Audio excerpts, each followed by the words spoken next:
Bonjour à tous. La semaine dernière, Maeve et Bernard étaient à l'honneur de l'épisode, un peu sous la forme de deux étoiles qui poursuivent leur course, toujours très proches, mais sans jamais vraiment se croiser. Tous les personnages ont le droit à leur portrait croisé, et cette semaine, on entre un peu plus dans les détails. Ma théorie de l'épisode précédent était que je voyais l'esprit de Clémentine dans le corps de Charlotte, et ma théorie du monde virtuel façon Matrix commençait à devenir de plus en plus réelle. On fait le point cette semaine sur toutes ces idées. Passons quelques minutes ensemble, c'est parti, générique.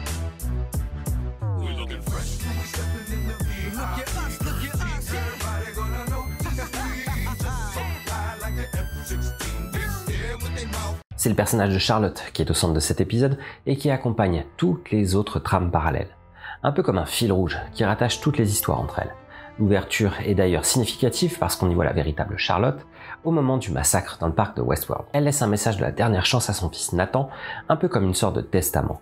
On y oublie l'impitoyable prédatrice qu'elle était à son arrivée dans le parc et on y retrouve un être humain avec ses faiblesses et son rôle de mère qui passe finalement avant tout le reste. On avance ensuite de quelques années pour retrouver Dolores et Charlotte au moment où Dolores met en place ses pièces sur l'échiquier. Elle réveille une conscience placée dans le corps de Charlotte, une conscience douce, calme, posée, perdue et avec un caractère assez en retrait. Je maintiens ma théorie de la semaine dernière et retrouve à ce moment les traits de caractère de Clémentine. Même ce geste particulier de porter sa main sur le visage est caractéristique du personnage. Elle est perdue, elle a conscience que Charlotte a essayé d'éliminer tous les autres parce que c'était elle qui a servi d'arme par destination. Elle devait être le vecteur du virus qui allait être implanté dans tous les autres, qui allait croiser son chemin un peu à la manière d'un des cavaliers de l'Apocalypse. La transition nous amène ensuite dans le présent de la série avec cette nouvelle Charlotte qui accueille la nouvelle production de la cellule technique de la société Delos. Il s'agit d'un robot destiné à repousser tout type d'émeute et très certainement pour éviter que ne se reproduise le drame provoqué par Ford et Dolores il y a quelques mois de ça. Sa réaction face à cette machine terrifiante est d'ailleurs assez parlante parce qu'elle caresse la machine un peu comme une mère pourrait caresser un enfant qui vient de naître. De la même manière, son retour au domicile est tout aussi compliqué pour cette conscience qui n'a connu que le Saloon Mariposa. Même si ça fait des semaines qu'elle a intégré ce quotidien, elle a toujours du mal à se retrouver dans cette vie qu'elle ne connaît pas et cette relation assez compliquée avec un fils qu'elle n'a même jamais rencontré. Par contre, on le verra, tous ces éléments sont des ingrédients du basculement de la conscience qui se retrouve dans ce corps et le conflit qui est en train de se mettre en place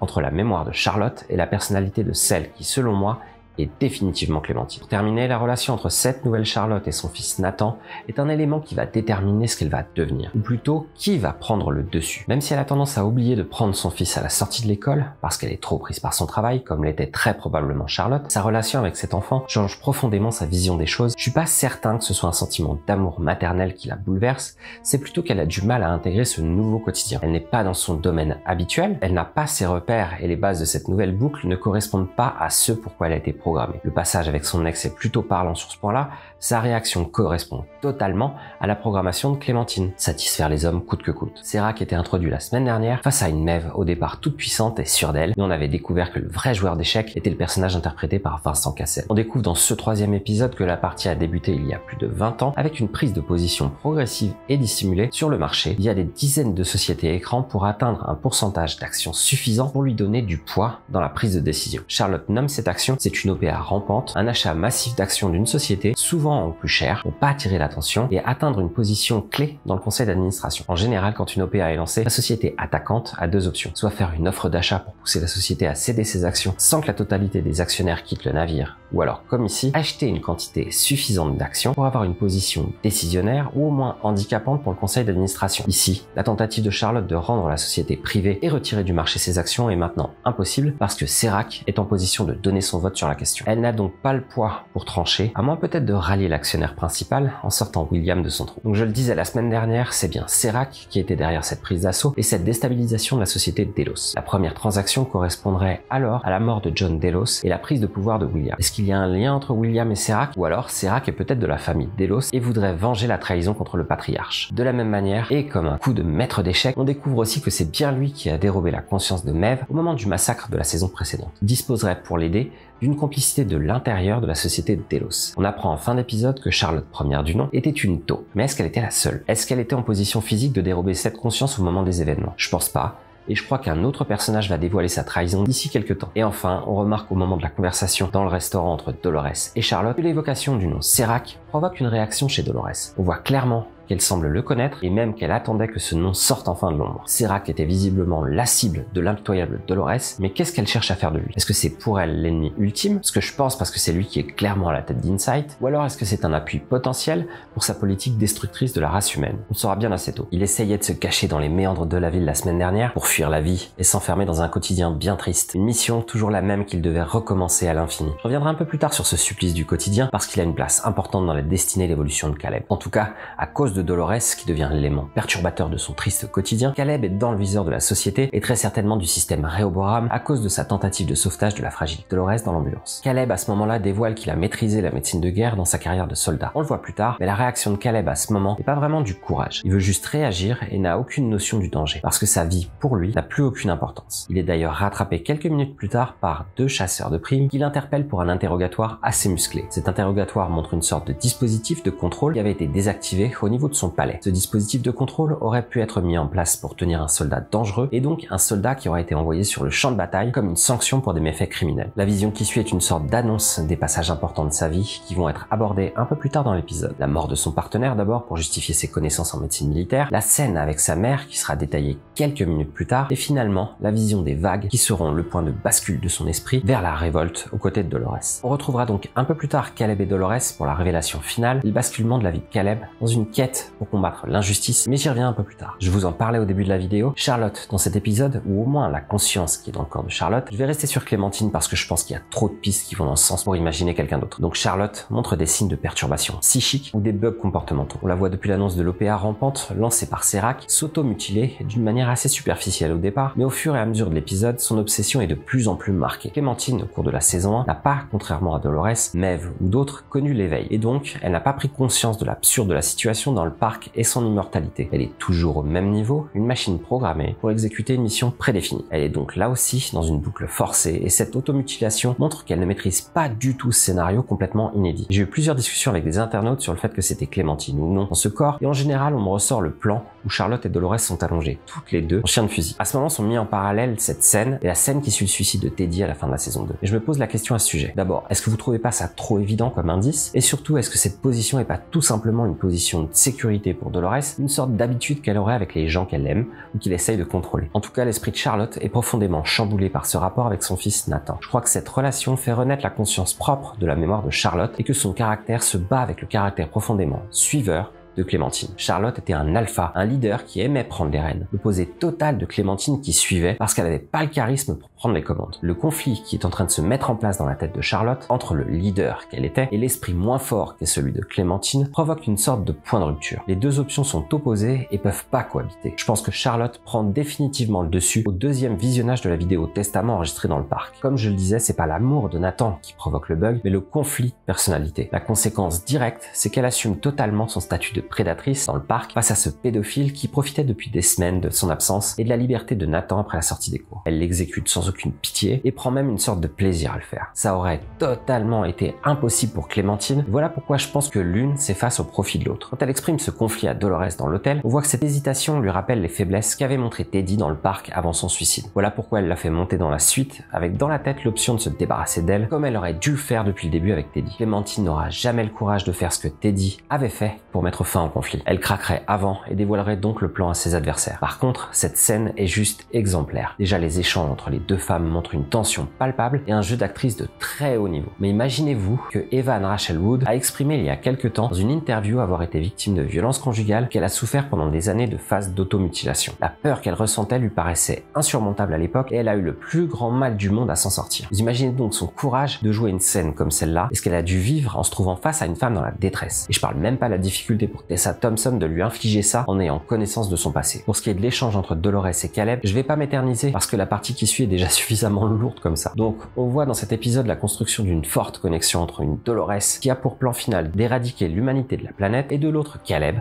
qui est totalement perdu, pris dans une boucle du quotidien et en attente d'un signe pour le lancer dans une nouvelle mission. On les voit d'ailleurs passer pendant leurs échanges face à des bâtiments marqués de mots-clés assez symboliques. Du côté de Caleb, et là d'où il vient, on découvre le terme expression et il se dirige vers le terme collaboration. relation. Caleb est donc clairement en train de prendre la décision de porter assistance à Dolores et donc se lancer d'une expérience solitaire d'expression de son individu à une collaboration, donc un travail en communauté. Vous verrez que ces deux termes ont une importance par rapport à ce qui suit. La révélation de Dolores à Caleb de l'absurdité de son existence par la révélation de l'enregistrement réalisé par Insight sur tous les détails de sa vie provoque un électrochoc dans l'esprit de ce soldat abandonné. On retrouve dans cette scène et dans la remise en cause du monde de Caleb la construction de la pensée de Camus dans le mythe de Sisyphe et un peu plus tard dans L'homme révolté. Le premier détail qui rappelle le mythe de Sisyphe vient du quotidien, de la vie triste, monotone et répétitive de cet employé qui répète inlassablement les mêmes gestes tous les jours. Caleb et Sisyphe, ils poussent chaque jour une pierre invisible en haut de la montagne, ou des échafaudages en l'occurrence, pour se rendre compte à la fin de chaque journée que ce qu'il a fait n'était rien et qu'il devra renouveler les mêmes gestes encore et encore. Dans l'œuvre de Camus, la découverte par l'homme de l'absurdité de son existence le conduit forcément à la révolte contre cette atteinte à son statut d'homme,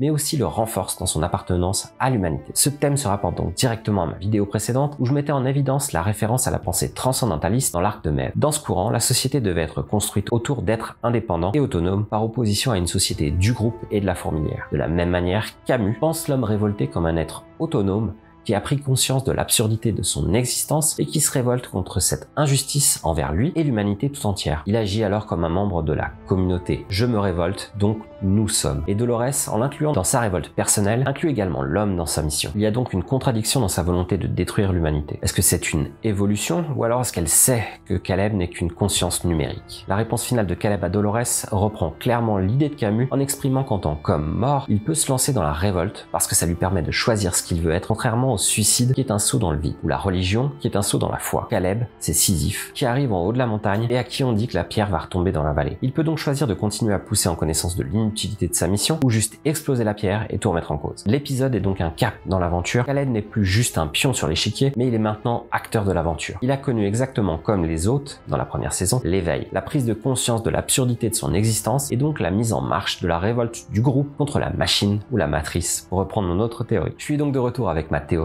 assez folle et toujours autant tirée par les cheveux, mais qui commence à devenir de plus en plus crédible au fil des révélations de Serac ou de Dolores. La révélation de Dolores à Caleb confirme donc mon idée de départ. Rehoboam a accumulé une tonne de données sur la population pour créer une image miroir du monde réel. Comme je le disais depuis ma première vidéo, la machine a donc créé une réalité alternative pour prévoir et corriger les décisions et les réactions de la société, une sorte de réalité alpha, un programme test qui permet de découvrir les incohérences ou les bugs qui pourront être corrigés dans la version finale. Dolores l'évoque quand elle déclare à Caleb: c'est surtout ce qu'ils te laisseront devenir. Insight et Rehoboam sont donc un outil pour façonner la population par anticipation. La question est de savoir si on se situe ici dans le miroir ou dans la réalité. En tout cas, quand Dolores fait sa révélation, on constate encore des interférences. Ces interférences dont je vous parlais dans la vidéo précédente et qui se répètent à chaque fois quand la réalité est profondément bouleversée. Comme je le disais la semaine dernière, ces interférences seraient totalement logiques si la vidéo était filmée sur une bande physique. Mais on parle de vidéo numérique et donc les interférences ne peuvent qu'être ajoutées en post-production. Encore une fois, quand Dolores dit à Caleb: c'est là où tu te suicides, on remarque encore une fois quelques interférences. Je reste fixé sur ce détail depuis le début de la saison, mais je trouve quand même étonnant que ces interférences n'apparaissent qu'à des moments où la tranquillité du quotidien est remise en cause. Rappelez-vous du terme divergence utilisé pour introduire les hôtes qui ont rejoint le monde soi-disant réel. La matrice est atteinte et elle montre des bugs d'affichage quand des incohérences apparaissent. Justement, puisque je parle d'incohérence, je peux pas mettre de côté les scarifications que s'inflige Charlotte. D'abord, une simple entaille dans l'avant-bras qui pouvait rappeler l'endroit utilisé par Bernard pour accéder à son interface de programmation. On découvre qu'en fait Charlotte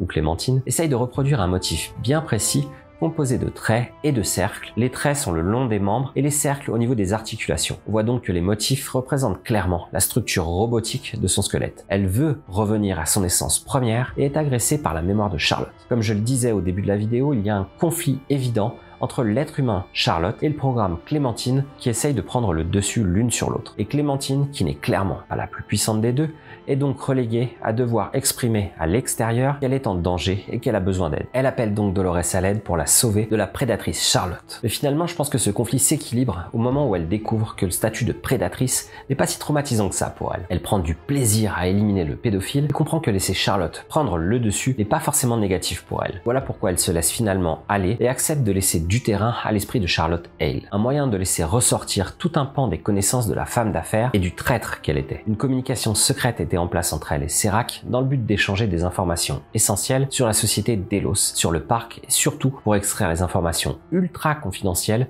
sur les penchants des participants au scénario du parc. Cette découverte la conduit donc finalement à un point de rencontre avec Serac et à l'entrée on retrouve le même motif qu'elle dessinait sur son corps en se mutilant elle-même. Est-ce qu'il y a un lien entre Serac et ses motifs? J'en ai aucune idée pour l'instant, mais la coïncidence est bien trop grosse. Je vais terminer sur un détail important de l'épisode, c'est-à-dire le parallèle entre le personnage de Caleb et celui de Charlotte. Encore une fois, et comme pour Caleb, Charlotte se lance dans la révolte de l'être quand elle prend conscience de l'absurdité de son existence. Le fait de ne pas connaître la maternité, de ne pas avoir d'être cher, contredit tout ce qu'elle connaît et met en évidence l'inutilité de son existence, de sa mission et de ce qu'elle représente dans le monde. Elle devient elle aussi l'homme révolté et en quelque sorte, je pense qu'elle atteint l'éveil en cédant une partie de sa conscience au personnage de Charlotte Hale. Je pense donc que celle qui est dans le corps de Charlotte représentera tôt ou tard un obstacle dans le plan de Dolores, un peu comme Teddy avait pu l'être. Le parallèle de la position des deux femmes dans le lit avec le moment où Teddy s'était donné la mort est donc symbolique. Charlotte va devenir en quelque sorte l'obstacle que représentait Teddy dans les plans d'évasion de Dolores et pourra donc être utilisée pour la stopper, surtout quand on sait qu'elle était déjà de mèche avec Serac dans le passé. Charlotte est donc selon moi le point faible du plan de Dolores, la faille qui la poussera dans sa chute, un peu comme l'aigle s'enflamme dans le générique à la manière d'Icare. C'est donc fini pour cette semaine, cet épisode 3 était